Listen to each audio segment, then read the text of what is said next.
ನಮ್ಮ ಜೊತೆ ಈಗ ಚಿತ್ರದ ನಾಯಕಿ ಅದ್ವಿತಿ ಶೆಟ್ಟಿ ಅವರು ನಮ್ಮ ಜೊತೆ ಇದ್ದಾರೆ, ಬನ್ನಿ ಅವ್ರನ್ನ ಮಾತಾಡ್ಸೋಣ. Hello ma'am. ಹಾಯ್. ಮ್ಯಾಮ್, ಈಗ ಫಿಲಮ್ ಟ್ರೈಲರ್ ರಿಲೀಸ್ ಆಗಿ ಎಲ್ಲ ಕಡೆ ಒಳ್ಳೆ ರೆಸ್ಪಾನ್ಸ್ ತಗೋತಾ ಇದೆ. ನಿಮ್ಮ ಫಾಲೋಯಿಂಗ್ ಎಲ್ಲ ಹೇಗೆ ರೆಸ್ಪಾನ್ಸ್ ಇದೆ ಅವ್ರ ಕಡೆಯಿಂದ?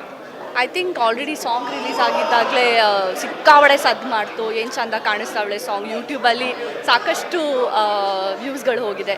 ಟ್ರೇಲರ್ ರಿಲೀಸ್ ಆಗಿದೆ. ಐ ಥಿಂಕ್ ತುಂಬ ಚೆನ್ನಾಗಿದೆ ಟ್ರೇಲರ್. ಒಂಥರ ನಾನು ಫಸ್ಟ್ ಟೈಮ್ ನೋಡಿದ್ದು ಆ್ಯಕ್ಚುಲಿ. ಸಾಂಗ್ ಆಗಿರಲಿ, ಸಸ್ಪೆನ್ಸ್ ಇದೆ. ಆಬ್ವಿಯಸ್ಲಿ ಸಸ್ಪೆನ್ಸ್ ಥ್ರಿಲ್ಲರ್ ಸಬ್ಜೆಕ್ಟ್ ಆಗಿರೋದ್ರಿಂದ ನಿಮ್ಗೆ ಇಷ್ಟ ಆಯಿತಾ? ನಮಗೆ ಇಷ್ಟ ಆಯ್ತು ಮ್ಯಾಮ್. ಆ್ಯಕ್ಚುಲಿ ಇದು ಒಂದು ಸಸ್ಪೆನ್ಸ್ ಥ್ರಿಲ್ಲರ್ ಸಿನಿಮಾ ಆಗಿದ್ದು, ಹೀರೋಯಿನ್ ಯಾವಾಗಲೂ ಗ್ಲಾಮರ್ಗೋಸ್ಕರ ಯೂಸ್ ಮಾಡ್ಕೋತಾರೆ. ನೀವು ಈ ಸಿನಿಮಾದಲ್ಲಿ ನಿಮ್ದೇನು ಕಾಂಟ್ರಿಬ್ಯೂಷನ್ ಇದೆ ಸರ್? ಸಿ ಅದು ಗೊತ್ತಿಲ್ಲ ನನಗೆ, ಗ್ಲಾಮರಸ್ ಆಗಿ ಯೂಸ್ ಮಾಡ್ಕೋತಾರೆ ಅನ್ನೋದು ನನಗೆ ನಿಜ ಗೊತ್ತಿಲ್ಲ. ಬಟ್ ನನಗೆ ದೇವ್ರ ದಯದಲ್ಲಿ ಎಲ್ಲ ಸಿನಿಮಾದಲ್ಲೂ ಒಂದು ಪಾತ್ರ ಅಂತ ಕೊಟ್ಟಿದ್ದಾರೆ ಪುಣ್ಯಕ್ಕೆ. ಸೊ ಈ ಸಿನಿಮಾದಲ್ಲೂ ಅಷ್ಟೇ ಒಂದು ಇಂಪಾರ್ಟೆನ್ಸ್ ಪಾತ್ರ ಇದೆ.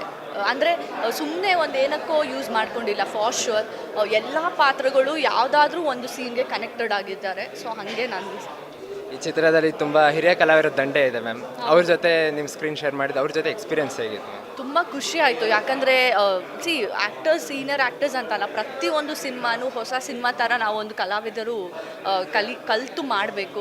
ಸೊ ನನಗೆ ಈ ಸಿನಿಮಾದಲ್ಲಿ ಒಂದು ಹೊಸ ಸಿನಿಮಾ ಅಂತಲೇ ಹೇಳ್ಕೊಂಡು ನಾನು ಎಲ್ಲರ ಜೊತೆ ತುಂಬ ಕಲ್ತಿದ್ದೀನಿ ಆ್ಯಕ್ಚುಲಿ. ಶೋಭರಾಜ್ ಸರ್ ಆಗಿರಲಿ, ರಮೇಶ್ ಸರ್ ಆಗಲಿ, ಎಲ್ಲರಿಂದ ತುಂಬ ಇರುತ್ತೆ ಕಲಿಯೋದಕ್ಕೆ. ಸೊ ಪ್ರತಿಯೊಬ್ಬರಿಂದ ಒಂದು ಚೂರಾದರೂ ಕಲ್ತಿದ್ದೀನಿ, ಏನೋ ಆದರೂ ಒಂದು ಕಲ್ತಿದ್ದೀನಿ. So it has been an amazing experience ನನಗೆ. ಲಾಸ್ಟ್ ಇಯರ್ ಐರಾವನ್ ಮತ್ತು ಶುಗರ್ ಫ್ಯಾಕ್ಟ್ರಿ ತುಂಬ ಒಳ್ಳೊಳ್ಳೆ ರೆಸ್ಪಾನ್ಸ್ ಬಂದಿದೆ. ನೆಕ್ಸ್ಟ್ ಅಪ್ಕಮಿಂಗ್ ಸಿನಿಮಾಸ್ ಯಾವ್ದು ನಿಮಗೆ? ಅದೇ ಇವಾಗೆಲ್ಲ ಇಂಟರ್ವ್ಯೂಸಲ್ಲಿ ಹೇಳ್ಕೊಂಬರ್ತಾ ಇದ್ದೀನಿ. ಬಿಕಾಸ್ ಒಂದು ಬ್ರಹ್ಮಕಮಲ ರಿಲೀಸ್ಗೆ ರೆಡಿ ಇದೆ. ಅಂದರೆ ಅದು ಟೋಟಲಿ ಅವಾರ್ಡ್, ಸಾಕಷ್ಟು ಅವಾರ್ಡ್ಸ್ಗಳು ನಮ್ಮ ಬಂದಿದೆ. ನ್ಯಾಷನಲ್ ಸ್ಟೇಟ್ಗೆ ಇವಾಗ ಕಾಯ್ತಾ ಇದ್ದೀವಿ. ಅದು ಬಿಟ್ಟು ಲಾಸ್ಟ್ ಇಯರ್ ನಾನು ಆಬ್ವಿಯಸ್ಲಿ ಎಲ್ರಿಗೂ ಗೊತ್ತು ನಮ್ಮ ಅಪ್ಪ ತೀರ್ಕೊಂಡ್ರು. ಹಂಗಾಗಿ ನಾನು ಯಾವ ಸಬ್ಜೆಕ್ಟ್ಸ್ಗಳೂ ಕೇಳಲಿಲ್ಲ. ಈ ವರ್ಷ ಜಾನ್ವರಿಯಿಂದ ಒಂದು 3 ಕತೆಗಳನ್ನು ಕೇಳಿದ್ದೀನಿ. ಸುಳ್ಳು ಹೇಳಬಾರ್ದು, ಬಟ್ ಲಾಸ್ಟ್ ಇಯರ್ ನಾನು ನನ್ನ ಟೈಮ್ನ ನಮ್ಮ ಪಪ್ಪಗೆ ಬಿಟ್ಟು ಬೇರೆ ಯಾರಿಗೂ ಕೊಟ್ಟಿಲ್ಲ.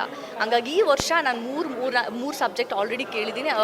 ನನಗೇನಂದರೆ ಒಂದು ಬೆಸ್ಟ್ ಸಬ್ಜೆಕ್ಟ್ ಚೂಸ್ ಮಾಡಬೇಕು ಅಂತ ನಾನಿದ್ದೀನಿ. ಹಂಗಾಗಿ ಕಾಯ್ತಾ ಇದ್ದೀನಿ. ಆಗಿದ ತಕ್ಷಣ ನಿಮ್ಗೆಲ್ಲರಿಗೂ ಹೇಳ್ತೀನಿ. ಫೈನಲಿ ಧೀರ ಸಾಮ್ರಾಟ್ ಬಗ್ಗೆ ಏನು ಹೇಳ್ತೀರಾ? ಕಷ್ಟಪಟ್ಟು ಇಷ್ಟಪಟ್ಟು ಸಿನಿಮಾನ ಮಾಡಿದ್ದಾರೆ. ಎಲ್ರದ್ದು ಕನಸು ಒಂದು ಸಿನಿಮಾ ಅಂತ ಥಿಯೇಟರ್ಗೆ ಬರೋದು, ಅದನ್ನು ಖುಷಿ ಪಡಿಸೋದು, ಅದನ್ನು ಒಂದು ಬೇರೆ ಲೆವೆಲಿಗೆ ಕರ್ಕೊಂಡು ಹೋಗೋದು ನಮ್ಮ ಅಭಿಮಾನಿ ದೇವರುಗಳು, ಆಮೇಲೆ ನಮ್ಮ ಪ್ರೇಕ್ಷಕರು. ಸೊ ಬನ್ನಿ, ಫೆಬ್ರವರಿ 16ಗೆ ಸಿನಿಮಾ ನೋಡಿ ಸಪೋರ್ಟ್ ಮಾಡಿ ಅಂತ ಕೇಳ್ಕೊತೀವಿ.